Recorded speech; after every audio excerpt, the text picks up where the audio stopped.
It's time. Good afternoon, everyone. My name is David Barth. I'm the Executive Director at World Accord, and welcome back, or welcome for the first time, to our virtual conference on global solidarity.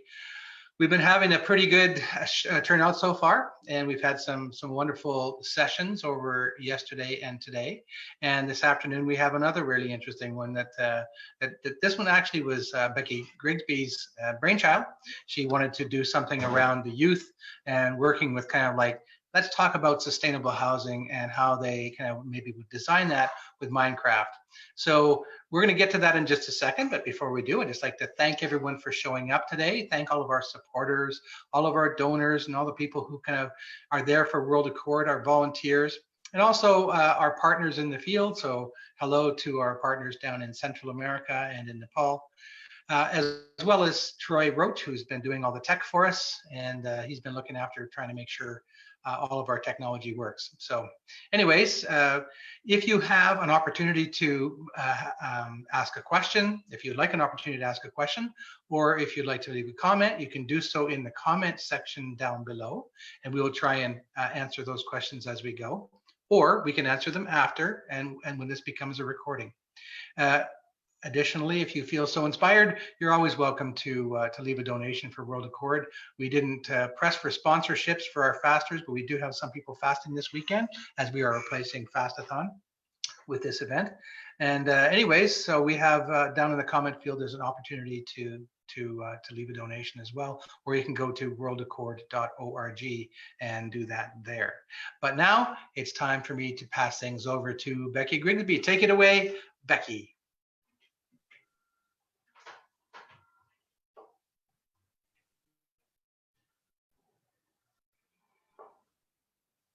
Can you hear me? Yes. Perfect. Hi, everyone. Thanks so much for joining us this weekend. We've learned so much about sustainable living from Chad and Shannon with a look into their home gardens, and from Megan and Josh with their tiny home. So I thought to myself, what a great way to involve kids this weekend than through video games. Yes, many parents right now, including myself, are thinking, really? More screen time? Seriously? But yes, I'll be the first to admit that I don't like the more screen time, except for where educational purposes are concerned. And I find this one very beneficial. So in geography, in the grade 8 curriculum in Ontario, there's actually a section for sustainable living. Even in the elementary grades, they touch a little bit on this, but at a very basic level. But I remember teaching grade 8 geography. We looked at different towns in Canada and around the world that were creating their own communities of sustainable living. Can you imagine a sustainable town? How cool would that be? One teacher posted a video in YouTube about doing this very thing with her elementary class, but in the Minecraft world in the video game. They even have the capabilities to produce wind power, water power, and solar power. What I'd like to do is I'd like to share a picture of what the wind power, water power, and solar power pictures look like, just in case you have children at home that would like to incorporate that into their games. And then after that, I'd like to show you a 2-minute clip about what this teacher is doing in her classroom. But I do want to advise you that the video is quite loud, so you might at this point wish to turn down the volumes on your computer. And we'll get right to those pictures and to the video.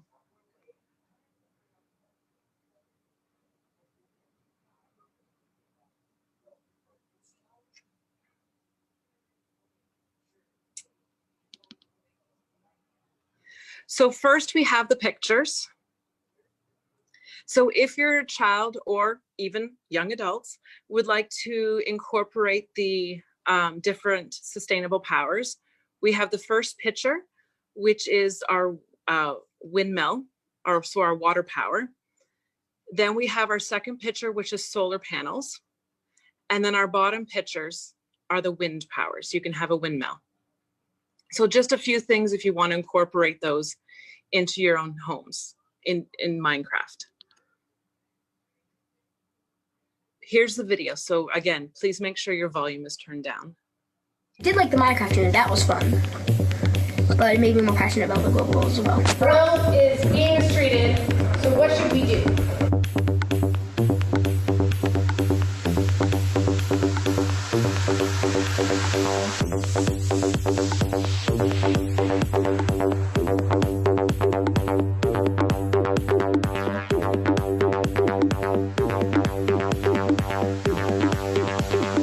We sort of like voted as a grade, and then people got to pick their global goals they wanted. Pick your global goal and make something that's related to your global goal in some way. We had to choose, and there was water source like mine, or renewable energy, or houses, or schools, or like gender equality, policemen.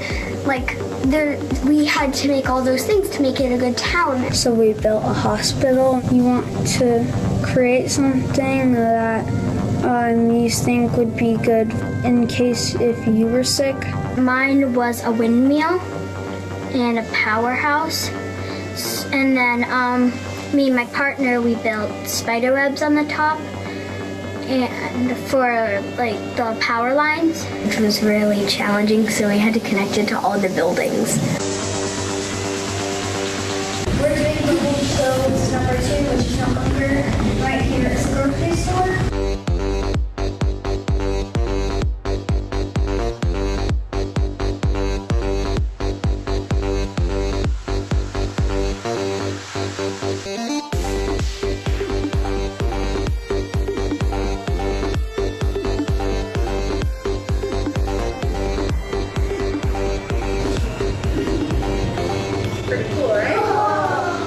A lot of games help people with education in a weird way.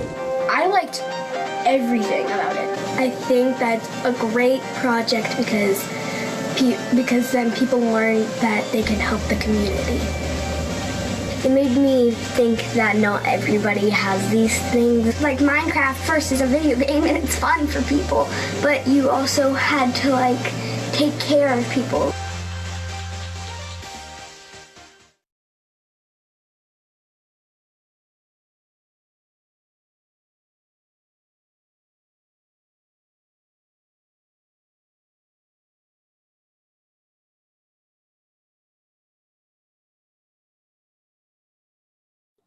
Unmute and stop.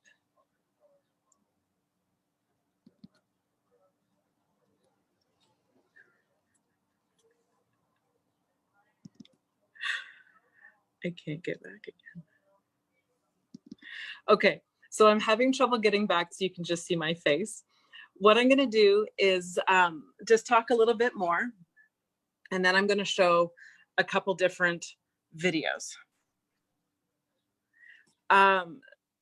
So not only is this activity amazing for children, but also young adults love it as much. I know many parents or even young adults in their 20s who love to play and create. And what a great way to learn about sustainable living at any age. I pose an activity in this event for children or anyone who loves playing around with video games to go into Minecraft and create their own sustainable home, and suggested they watch the 2 workshops yesterday to assist them with their building. Both these students are not yet in grade 8. They may never have been given an in-depth knowledge of what sustainability is, let alone how to build a home or city. I'd like to show you what their concepts look like. Thank you so much to Liam and Erica and their parents for allowing me to share their videos for their Minecraft homes. They'll walk us through their creations. Erica was inspired to create a barn in her community with her home. Hers will help support a community, not one that will support itself on her own. And here's her video. Becky, can you try doing that swipe left again? Uh-oh. I'm trying and it's not working. There you go. You're on. Oh, okay. Can you see me? We're all good. Yep. Thanks. Could you hear me? Yes, we could hear you all the way through. Okay, perfect. That's all I was checking on. Awesome. So here's Erica's, her farm. Hang on, I gotta go up to that and that. When you walk in, you turn to your right, we got sheep. In this chest, we got wheat to feed them. And in this chest, we got wool once they get sheared. Then over here, we got some cows. We got wheat in this chest for feeding them again. And then milk in this chest once they get milked. Over here, we got some pigs. In this chest, we got pork chop for eating. And over here, got potatoes for feeding them. Over here, we got chickens. Back there, those stone things, they are for chickens to lay eggs in. And then in this chest, it's eggs. Once they lay eggs, we go in, pick them up, put them in here. And then we got seeds in this chest for feeding them. And over here, we got 4 horses for transportation, and we got armor, leads, and saddles in here. And then in this back pasture, I like taking the animals out for some sun. And over here we got some bees. At nighttime they come in, and then that's how we get our honey, combs and honey. And if we go into the house, we've got a kitchen, just basic kitchen needs, nothing fancy. We got knowledge for reading books. We got wardrobe and a bed. We got TV for entertainment and a couch for comfort. We got wool, so once that single chest in the barn is full, we move the wool into these chests. And then if we go up here to the freezer, as you can see, it's a freezer. Same thing with the cows and the milk. Once that single chest is full, we move them over here into these chests. Same with the eggs, and same with the meat. And that's basically it for my sustainable house. Perfect. And then finally, we are going to, whoops, it's in here. And then for our last one, we are going to watch Liam's sustainable home. And he had some great uses for the animals and plants on his land. And he had a great idea on how to light his house. Hey guys, I'm gonna show you my house. So, first up is the farm. I'm gonna show you guys outside. The first plant we're talking about is melons. When they're finished growing, they make a block of melon, which you can, when you break it, turns into melon slices, which you eat. Second plant, beetroot. There and there. The beetroot can be used to make beetroot soup with 8 beetroot and 1 bowl. 3 is wheat.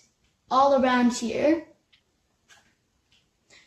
You can use that to make bread. And last is pumpkins. You can use pumpkins to make jack-o'-lanterns, carved pumpkin heads, and pumpkin pie, which you use eggs, pumpkin, and sugar cane to make sugar for. Next up are animals. So, first animal is the chicken. Drops eggs for the pumpkin pies, and you can also throw the eggs, and you might, if you're lucky, you get a chicken. Animal number 2. Cows. If you right-click a cow with a bucket, you get milk. Milk. Animal number 3, pigs.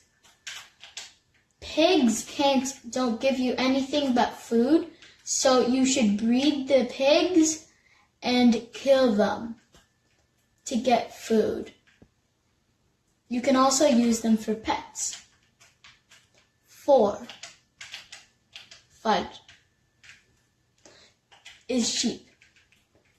You use the sheep for wool, which you can make a bed from.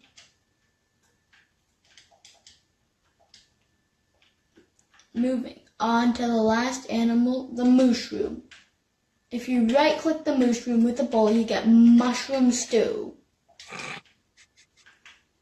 Next area is the house. Here's my house.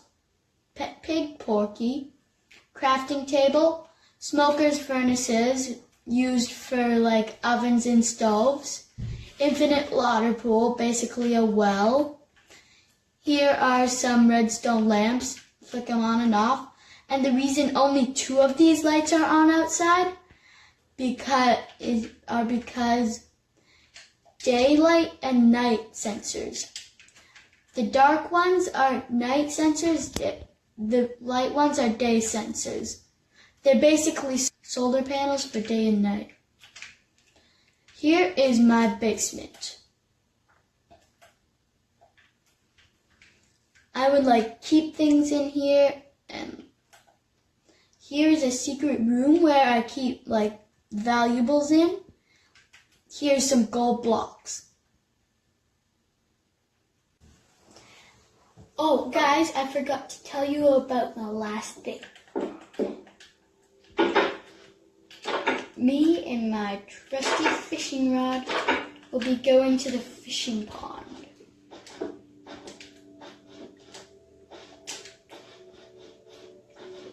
Ta-da!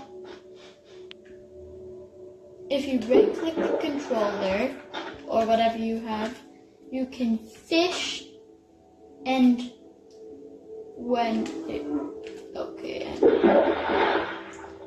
it bobs up and down, when something goes onto it and it bobs up and down, oh, there, I got some cod. And how you can tell there's going to be fish while you're fishing, there has to be at least 1 fish in the pond, and this pond is rich with fish, salmon and cod. So now if I fish again, I might be able to get a salmon. Yeah, salmon. Raw cod, raw salmon. That's all. Thank you for watching my sustainable house video. Bye!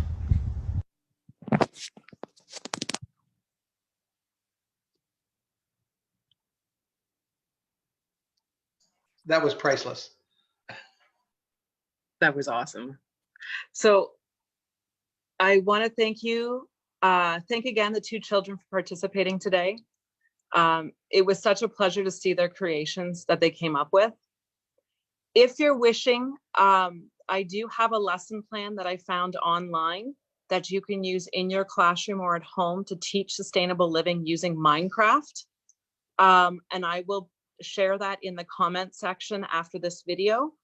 And you can link up to that and use it maybe in your room or even at home.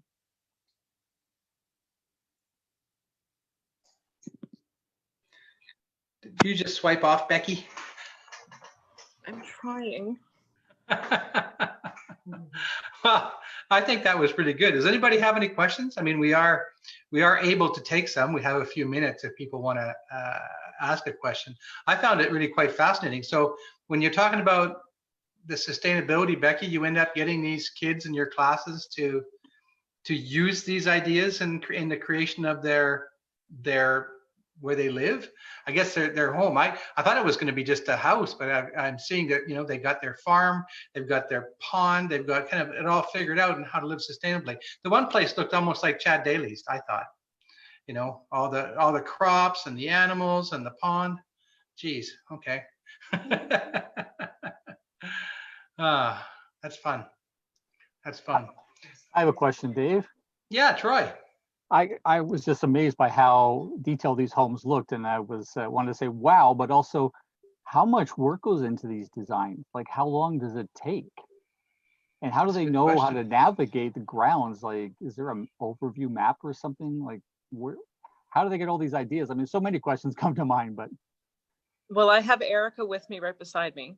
Erica, how long does it usually take you to create a Minecraft house? Sometimes it's 20 to 30 minutes if I really don't know what I'm doing. But if I have a plan beforehand, it can take like 10 minutes. So I don't know if you heard that. She said it could take 20 to 30 minutes if she's not sure what she's doing, or 10 minutes if she actually has a plan. That's amazing. I always thought that some of this Minecraft stuff, I wasn't really clear on what it was for. So generally people kind of like develop a community or a world. Is that what it's mostly used for? Okay. Yes, exactly. And they can play games through it. So there's a couple different ways you can do it. You can be creative, or you can actually play in it with other people. So the one that you showed in the school setting, they were creating a community. And they decided that it had to have a hospital, and it had to have a police station, and it had to have all these different elements that popped up. Okay. Yes. Was there any way for them to test, like to run a simulation and see how well it all works? Or is there a next step with it or no? As far as my understanding goes, there's no application other than taking what knowledge you have and applying it to it and creating it in that world. And then the teacher has to assess if they've actually learned what they have been taught. Right. We just heard from Liam, and Liam says that it depends a great deal on the size and the type of the house. Thank you, Liam. Yeah. So the one in his video, he says, took about 45 minutes. Yes, it didn't take him very long. No, that's pretty fast. And I'm really glad that he's got the trout getting along really well with the salmon in his pond. Cod. Oh, it's the cod and the salmon. That's really good. I wish I had a pond like that, I'll tell you. Any other questions from anybody? So you feel like this is a pretty decent tool for teaching the kids with? I think it would be great. I wish I had known about it when I was teaching geography. So you're going to be teaching online. You're a teacher. I'm not sure if everybody knows that, but you're a teacher. You're going to be teaching online this coming year? I'm just finishing up the rest of the school year, and we are working online right now. Okay, so you'll have an opportunity maybe to use this down the road. Yes, down the road. And you can do it not just in the same space, but you can online jointly build a community or a home or something. Is that right? Yes, absolutely. Very cool. Very cool. Well, that was a lot of fun. I had an enjoyable time. We had a few laughs as well. I'm not really sure about was the pig's head caught in the cat door? I'm thinking so. It was. I was wondering the same thing.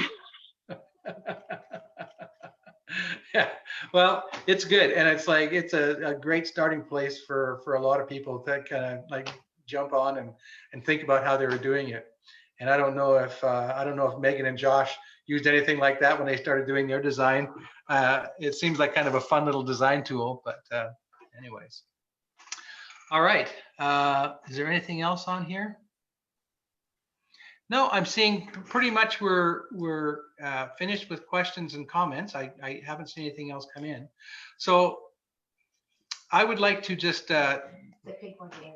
Oh, the pig wanted out is what Natasha said. So I guess it must have got its head through the door and then kind of got stuck. But oh well, at least its head was outside. So it's getting some fresh air. So anyways, I would like to thank you, and thank you, Troy, again, for all of your work.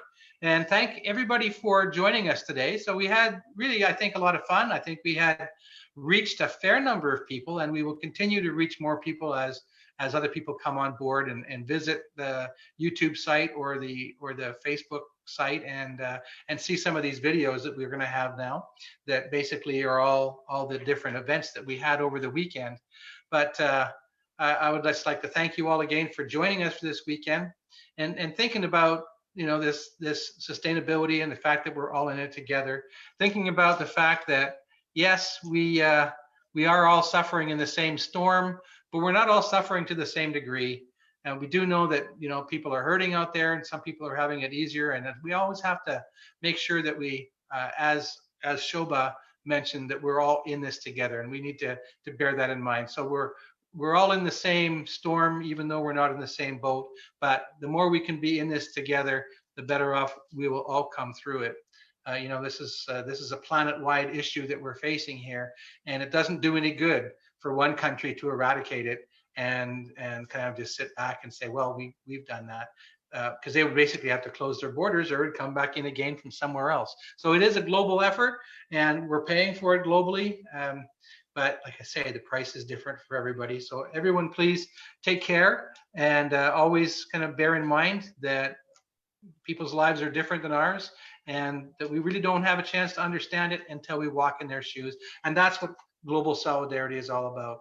And if you have any questions in the next little while, by all means, send me an email. You can get my email address at the worldaccord.org site.